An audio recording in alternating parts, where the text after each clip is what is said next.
This is video discussion 1, HIUS 512-B02.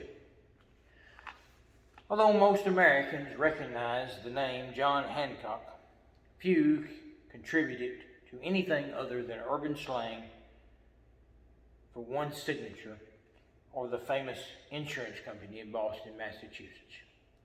In truth, John Hancock made more contributions to the war for independence and the American colony's freedom from Great Britain than most of the more well-known founding fathers.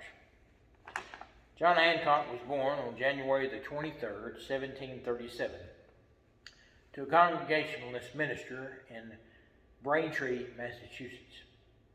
He would lose his father at the age of 7 and be sent to live with his uncle Thomas Hancock, a wealthy merchant in Boston. It was due to his uncle's wealth and influence that Hancock would receive an education from Harvard, studying everything from rhetoric, mathematics, the natural sciences, Greek philosophers, all based and centered in a biblically centered curriculum. He'd graduate in 1754 and begin working in his uncle's business, learning everything from exporting, warehousing, wholesaling, managing real estate, and investment banking. After his uncle's death, Hancock would receive his uncle's estate as an inheritance and become one of the wealthiest men in Boston at the age of 31. Hancock was a devout Congregationalist and a longtime member and benefactor of the Brattle Street Church in Boston. Hancock, according to Chapter 9 of Faith and Founders of the American Republic by Hall and Dreisbach, was a frequent church attendee, read the Bible regularly, and practiced prayer on a regular basis. I'm standing here in the New Chapel Methodist Church, originally built in 1852, in a small community here in northwest Tennessee, where I live. It's now housed on the grounds of the museum that I work at, Discovery Park of America. And although there have been additions and modernizations made to the building since its original construction, I can only imagine John Hancock worshiping in such a sanctuary. It was at the Brattle Street Church that a majority of John Hancock's support for the revolutionary cause can most likely be attributed, where he would have heard sermons by the pastor Samuel Cooper in support of the independence cause.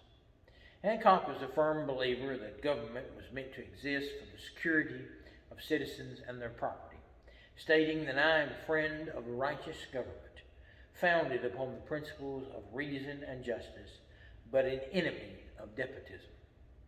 He strongly opposed many of the intolerable acts, as they were called, of the British Parliament upon colonists, but he was especially opposed to the Stamp Act.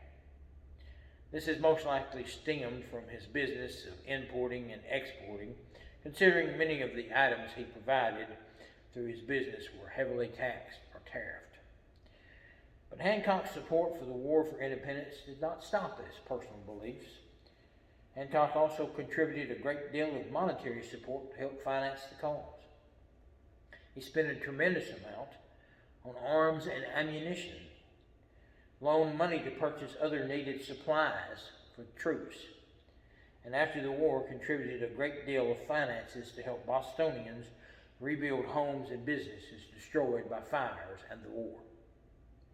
He would become the president of the Continental Congress from 1775 to 1777, and would become the first governor of Massachusetts. Hancock would unfortunately lose a great deal of his fortune during the War for Independence, and at his death requested a small, quiet funeral. This was a wish, however, that would not be granted. Instead, his funeral consisted of a large procession full of pomp and circumstance, church bells ringing and flags flying. Today, Hancock is known as the man who signed his signature on the Declaration of Independence, large enough for King George III to read without his spectacles, although King George would never see the original document. It is this attitude that has created a lasting impression of John Hancock, one of the lesser known but equally important founding fathers. Thank you.